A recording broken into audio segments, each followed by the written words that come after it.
You are tuned in to a Fireside Chat with Zany Mystic. Join us now on another exciting metaphysical journey. Relax, tune in, drop out, and take a seat by the fire as we explore new realms and possibilities. This is Magenta Pixie. You can find me at magentapixie.weebly.com. But now, here is Zany Mystic and guest. Enjoy the show.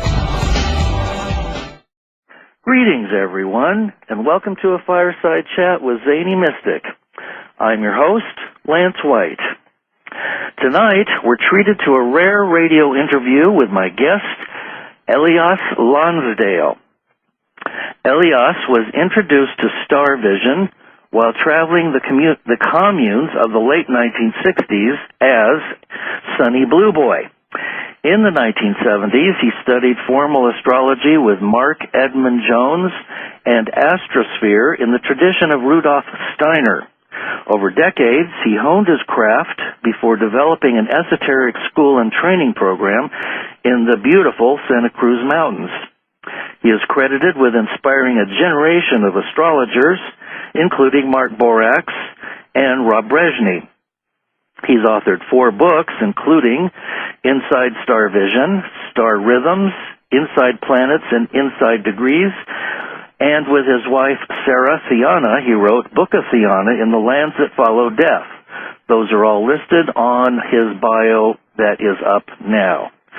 He presently lives in Hawaii, where we will be meeting him now, I hope. Hi, Elias. How are you? Hi. I'm just, I grew up in the 60s myself and was something of a flower child and experimented with all kinds of mind-altering substances. And I know that there are a lot of us still around that had that experience and felt that there was magic in the air. That magic seems to have disappeared. Would you like to share about what's going on during these times, or would you can go back and start out where the Star Vision all began? It's all up to you. Well, I'm going to take a very brief springboard from the past into the now this way.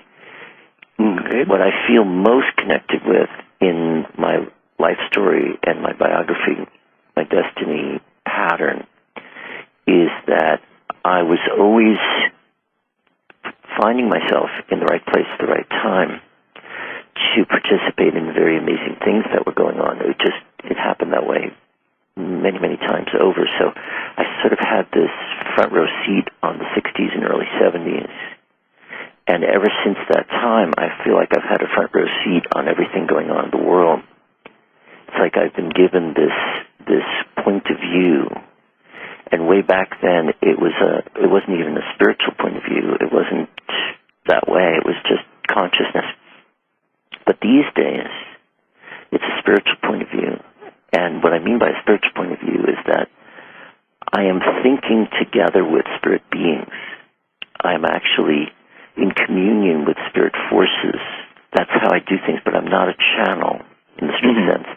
It's like I'm co-creative with beings who've died, who I'm very close with, like Theana, who is now called Hoti.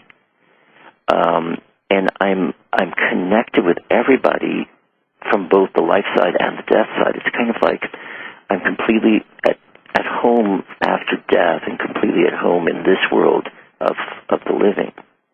And I'm about bringing those worlds together in the best possible sense. And then all of my star genesis is really kind of an elaboration of that path, because I've just been learning through tuning in. I've been tuning in for over 25 years, although initially to beings who were a little bit different than those I tune in with mostly now. But nonetheless, I've been tuning in for over 25 years, and this has been the current of my life that has set the tone for everything. It's been my touchstone. So it's a very spiritual path in that way. It's aligned with spiritual forces. And way back, it was more like just being, alive to the pulse of the time. So it's like that, only a lot more so when your spirit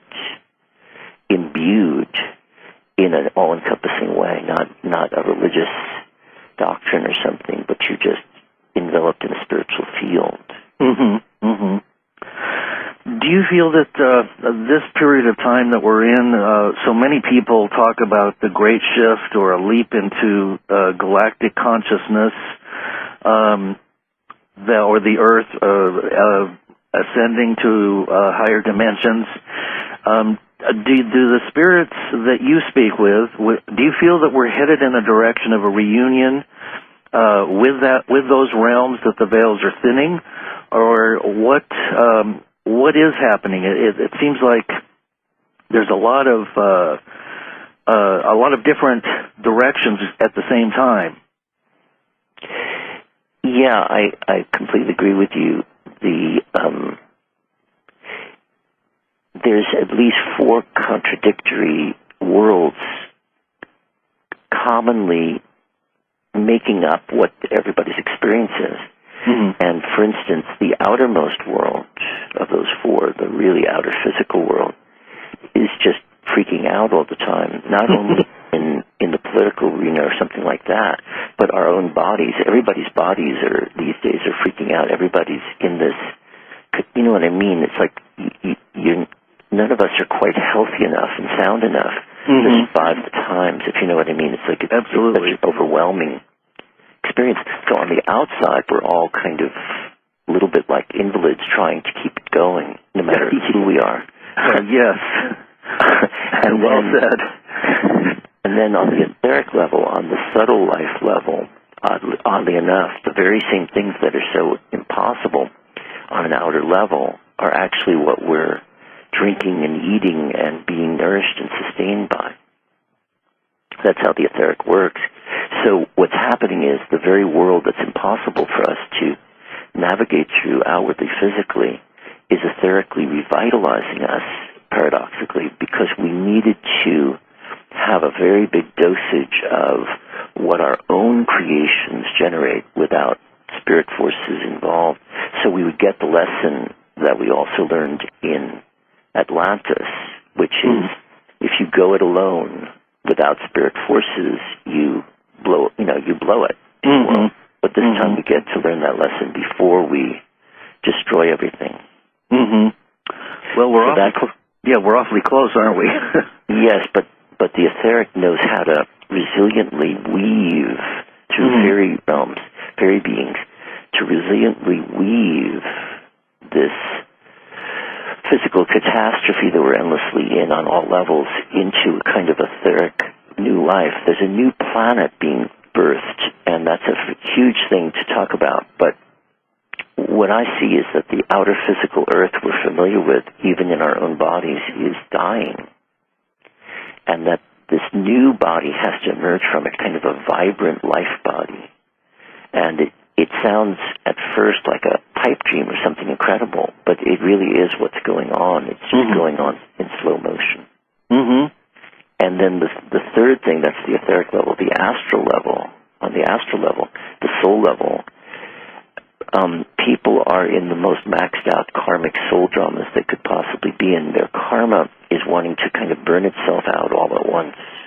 That's what's actually going on with people. If you ever wonder why people are dealing with so much, it's that their karmic urgency has speeded up. They want to work it all out fast, so because they know that the world's going to change so much that they won't be able to work out their karma in the world we're going to be in. So this is an unconscious soul instinct in human beings, is when it's at the end of a cycle, work out your karma fast. So people are really putting themselves through it.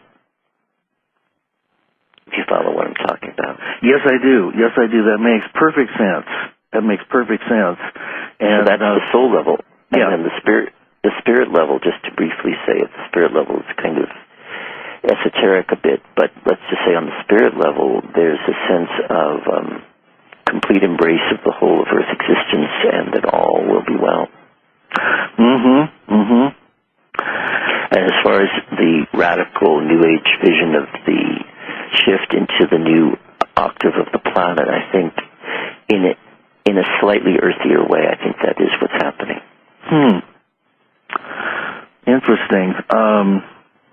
Of course, there are a lot of people who are talking about this, and I personally sense it around me constantly living in the country, and I've been feeling this sense of the earth dying and my body dying, but also being more in tune with subtle realms and living multidimensionally.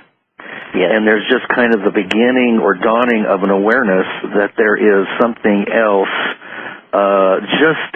just around me, kind of like an information field that's informing and guiding and so on. An information field is what it is. Viewing it very simply and straightforwardly, that's what it is. Now, does the date of 2012 have any bearing whatsoever on this process that we're in? About once a season, at the beginning phases of that season, which can last between a few days and a couple of weeks, each season's a little bit different. But each season now that's happening, starting the season we're in, the spring of 2011, is like a mini 2012 event. In the winter solstices and summer solstices and autumn equinoxes and spring equinoxes, but also, as you can tell by recent events, it goes quite a bit into the beginning of that season now. Like this whole time in spring that we've been in the last weeks, we are essentially in this immensely accelerated space. Collectively, I mean, for better and for worse, it's all happening much faster. Yeah, no kidding. Suddenly, and you can point to Japan, and you can point to lots of things if you like, but it is happening. Whatever you want to make of it. Entropy is faster. In a dream of mine recently, it was said entropy is there, and then counter-entropy is there, that the spiritual forces work as counter-entropy. And so entropy is speeding up, and so is counter-entropy. Counter-entropy allows us to live almost an everlasting life or an immortal life within the physical world, which is all of our destinies eventually.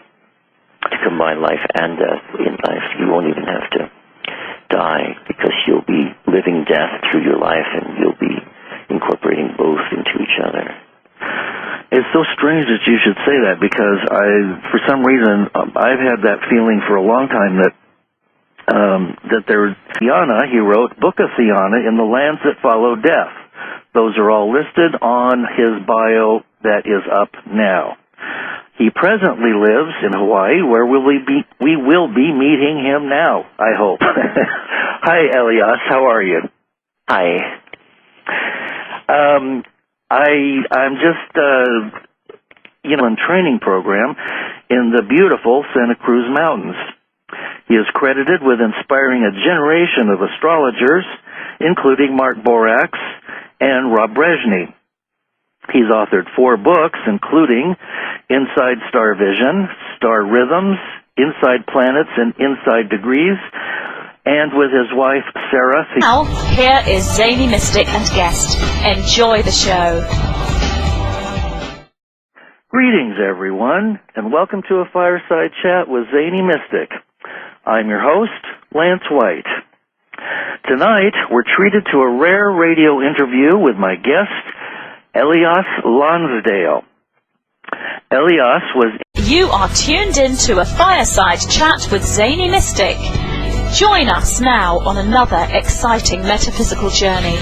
Relax, tune in, drop out, and take a seat by the fire as we explore new realms and possibilities. This is Magenta Pixie. You can find me at magentapixie.weebly.com. But now... Introduced to Star Vision while traveling the communes of the late 1960s as Sonny Blue Boy. In the 1970s, he studied formal astrology with Mark Edmund Jones and astrosphere in the tradition of Rudolf Steiner. Over decades, he honed his craft before developing an esoteric school